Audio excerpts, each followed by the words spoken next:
Guys, কেমন আছেন সবাই? নিশ্চয়ই ভালো আছেন। তো আজকে আমি নিয়ে এসেছি জর্দার রেসিপি। তো প্রথমে আমি এগুলো ফুড কালার দিয়ে বাসমতি চালটাকে প্রায় 80% এর মতো সিদ্ধ করে নিয়েছি। তো এরপরে সিদ্ধ হওয়ার পর আমি এটাকে ছেঁকে নিয়েছি। তবে আমি এখানে ২ রকমের বাদাম নিয়েছি, চিনি বাদাম ও কাজু বাদাম। কাজু বাদাম ২ ভাবে নিয়েছি। একটি নিয়েছি একটু আধা ভাঙা করে, আরেকটা নিয়েছি বেশ কুচি, কুচি করে। তো বাদামগুলোকে ভেজে নিয়েছি। এবার ওই ঘিয়ের মধ্যে আমি দিয়ে দিলাম আপনার পরিমাণ মতো চিনি। চিনিটাকে একটু হালকা ভেজে আমি ঘিয়ের সাথে এর মধ্যে দিয়ে দিব পরিমাণ মতো পানি। পরিমাণ মতো পানি দেওয়ার পরে চিনিটা ফুটে ওঠা পর্যন্ত আমার অপেক্ষা করতে হবে।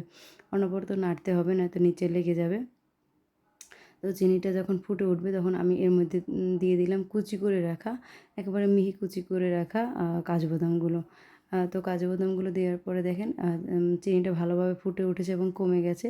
তো এই পর্যায়ে আমি এর মধ্যে দিয়ে দিব 80% মতো সিদ্ধ করে রাখা বাসমতি চালটা। তো এটা দিয়ে ভালোভাবে আলতোভাবে আমাকে নাড়তে হবে। আমি আলতোভাবে নাড়লাম, দেখবেন চালটা যাতে ভেঙে না যায়। তো আলতোভাবে কিছুক্ষণ নেড়ে আমি এটাকে রান্না করব ৩-৪ মিনিটের মতো। তো দেখেন ৩-৪ মিনিট আমি রান্না করে নিয়েছি। এবার আমি এর মধ্যে দিয়ে দিলাম কিছুটা নারিকেল কুচি।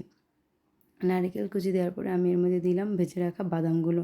তো এগুলো দিয়ে ভালোভাবে চালটার সাথে আবার মিশাতে হবে। চিনিটার পানিটা কিন্তু এখনও আছে। তো ওই পানিটা শুকিয়ে যাওয়া অবধি আমাদের রান্না করতে হবে। তো আমি ঢেকে ঢেকে কিছুক্ষণ রান্না করেছি। এই যে দেখেন পানিটা একেবারেই শুকিয়ে গেছে, গায়ে মাখা হয়ে আসছে। তো এবার আমি জর্দাটাকে নামিয়ে নিব। আমার জর্দাটা প্রায় হয়ে গেছে।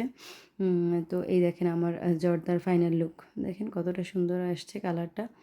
আর ঝরঝরাও ছিল, কিন্তু খুবই টেস্টি ছিল। ওকে, সবাই ভালো থাকবেন। বাই।